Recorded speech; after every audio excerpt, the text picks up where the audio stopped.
Look at this tier list. How could they possibly do anything to shake this up, right? These are already incredibly powerful units. What could possibly go wrong here? Let's talk Ninian. Let's talk who's summoning for her and why. And let's rank her. All right, we're going through this, and first off, her art looks incredible. I love this. It's not a huge departure from what we know of Ninian, but I mean, she looks amazing. It's fantastic. Let's get to these crazy skills though. Faithful Breath grants attack +3. In case you haven't noticed, this is Water Season Dancer. Did we need another one? If Singer Dance is used, it inflicts defense res -6 on nearest foes within 4 spaces of both unit and target ally through the next action. At start of combat, if unit's HP is greater than 40%, grants attack speed +6 to unit during combat. And also, if unit initiates combat, neutralizes effects that prevents units' follow-up attacks. So we've got like a partial no follow-up there. And also, if unit initiates combat and has weapon triangle advantage or penalty. Now that's not penalties, but actually a penalty is active on foe. Foe cannot counter attack. So we've got a little sweep effect there, and of course adaptive damage. All that's good. Looking at the rest of her kit, this attack speed catch, what is this, speed res near trace, which we just got, and then blue feud. This is going to be, they're gonna dump all the stats into attack and speed, which is good. That's really what you want out of this. Yeah. So,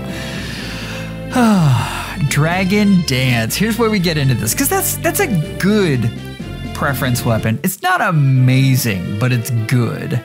Dragon's Dance grants another action to target ally if used on turn 2 or onward. Also grants another action to unit.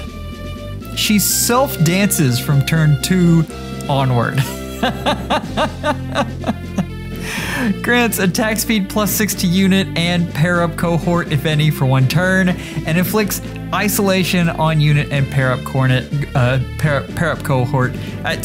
I mean, that's pretty standard. She can't she can't dance people more than once.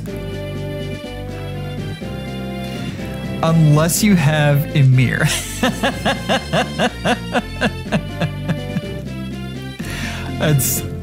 That's an interesting toy to play with, but yeah.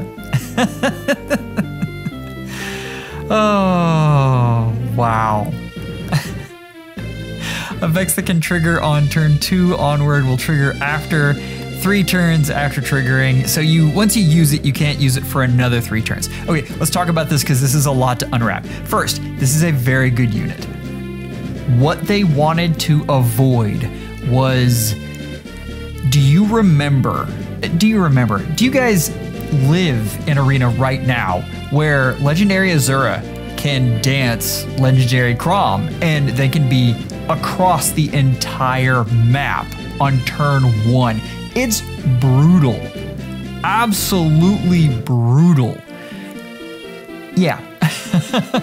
And I'm throwing out Legendary Chrom because I've been doing a little bit on the history of Fae, and I mean, there are much more powerful units like Duo Chrom.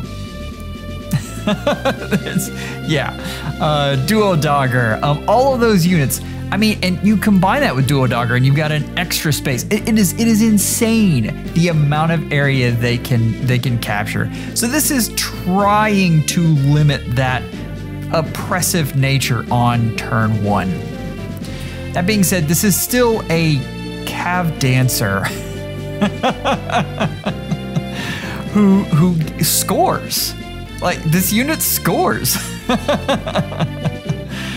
Oh my, oh my, oh my. You'll be seeing a lot of this unit, a ton of this unit. I can't tell how scared we need to be offensively, but my guess is it's not gonna be terrible. Just because it's a dancer and it's a cav, they're gonna be less stats available. But that's not to say it's not gonna be problematic. Like this unit is still going to be able to cover a lot of ground. Keep in mind that also arena maps have a lot of trenches in them. So you're going to stop there too. This is not the game breaker that Legendary Azura was. Just understand that right away. It's huge that she doesn't dance herself until turn 2 or onward. Like that is a very big deal against the AI, which is so annoying with these type of units. But that's at least limiting that. Yeah. If you're looking for different applications, if you're looking for like summoner duels, this is interesting, but keep in mind it won't help with the opener, which is the key thing with summoner duels. Like that's the hardest thing, is creating the opener. And this unit is not really going to affect that. She's not going to really take a lot of that into account until turn 2. But I mean, from turn 2 onward, she's interesting. But again, in that mode as well, they really like to nerf calves. They don't like calves running free all across the map. If we're talking about Aether Raids, this is like a super Kanto.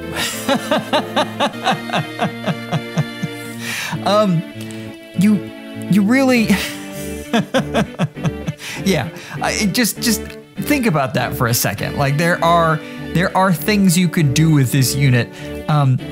Think about all of the times where you wanted to dance and Kanto away, and you couldn't because Medius blocked you.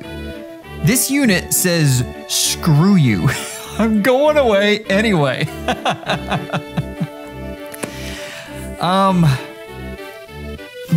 Blue Feud, you're gonna want to build this unit for ultimate support. Right now, I'm telling you, like there is, if you can possibly, like, infantry speed tactic is this unit's best C skill, hands down. This unit would be amazing with that. Absolutely phenomenal. This is your unit for that. But yeah, this unit is good in every phase of the game. This unit, because they score, is good in every phase of the game. If I'm comparing this to other dancers, like the fact that Hatari Azura has that skill that can actually dance Ninjoran is what makes her so good. What makes this unit good is the score. I know I've said that a million times, but that makes her where Hatari Azura could be used in modes that, like Summoner Duels and Aether Raids. This unit can be used in Summoner Duels and Aether Raids and Arena Assault and just, yeah. All of the Coliseum modes are open to this unit. And having a dancer that scores that well is huge. Absolutely huge. If I'm ranking this on the whale scale, like this is all the way up. This is, folks are gonna wail for this unit like nothing. But yeah, I think we're gonna see some really interesting things with this unit and how they are used. The effects though, compared to other dancers, like those debuffs, I mean, think of Triandra and Guard is better. It's more on par with like Plumeria. Definitely not on par with Peony. But yeah. Go Ellawood! And Nil's there too.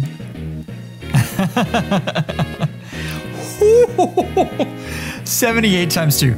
I could be wrong. Maybe this unit is just an offensive juggernaut and I don't know it yet. Oh my lord. Okay, all right, we're gonna take one more peek back here. Did we see stats? Oh, we did. There we go. Whoo, summoners, that is something. And you get plus 12 attack and speed from that tome? Like that's, wow. Okay, that is interesting. And that sweep effect is something. This is not going to be an Aether Raids defense unit. Understand that. That is one thing. There's a lot of things going on here that you just don't want this unit on defense. But wow, that unit's gonna hit hard. Like they dumped HP, defense, and res. Whew. Okay, so the unit hits hard. They dance themselves and then dance other people.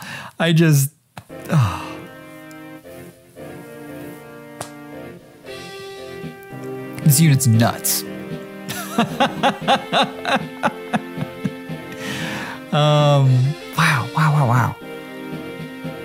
So you top an extra 6 off of that for the in combat that her preference breath gives, and that's 70 and 40. 55, and then you add on the +9 from the catch. God, you add on the trace. Oh, this hurts my soul. All right, yeah, she's gonna be interesting to face. With a no follow-up too. That's really good. Whew. Summoners, this is a unit you summon on. If you're building a core, like, this is the unit you build off of. No kidding. All of this was expected. Reagan, Lilina, skip red. Note, for green, we've got... Oh, sorry, Summoners, this unit, I just don't even know. Also res bonus, which is, it's okay. I'd prefer speed or attack, but you know, they can't all be, she can't be absolutely amazing. Jeez. So, green is really good. You've got Xander, you've got Byleth, and you've got Ninian. All 3 of those are excellent units. Red is okay if you don't have Reagan merged up. Actually, if you don't have Reagan or Lilina, it's a really good color. It's a chance. Reagan is still one of the best mythics in the game. Lilina hits really hard. It's a very, very good unit. Colorless with Milla. I really like that Florina, but yeah, I'm not summoning on this because not for Florina anyway. God, this unit. Who's the other colorless? I'm blanking here. oh, Teeny. Yeah, I completely missed that unit. Blue is legendary female Byleth is good. Good, not great. Legendary female Byleth is good. And yeah, summoners. What can I say?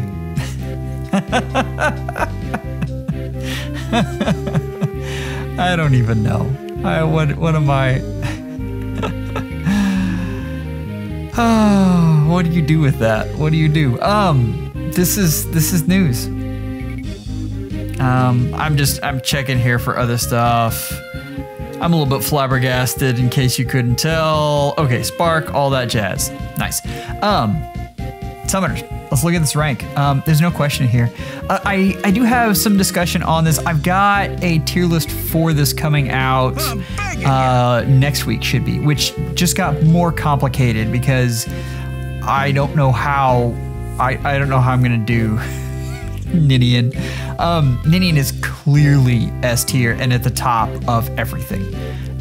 Ninian is the unit right now that you want to build your water core off of. And we have a history of very strong water legendaries all the way back to Azura, and this is just continuing that. Sita, you guys are sleeping on Sita, particularly in Arena. You know what? Almost. She is really, really good. Vantage is amazing.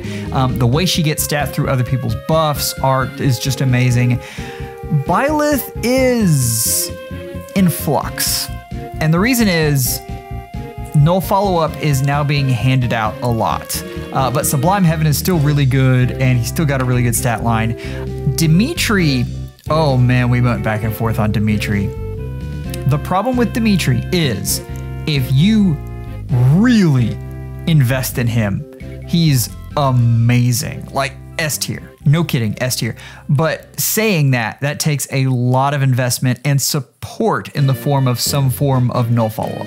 And if you've got, like, I gave no follow-up to my legendary Azura. If you've got no follow-up to support him, yeah. He is unstoppable. I'm not joking. Like, this is not me being a Dimitri stan. He is amazing. All these other units, you know them, you love them. Yeah. You might not love them if you're having to use them right now, but Summoners, what can I say? I hope this is a pleasant surprise to you. Ninian fans, you are doing great right now. The rest of us are looking at Arena and going, do I have to go back? Oh, all that being said, Summoners, take care. Schedule an appointment with your FEHology just real soon.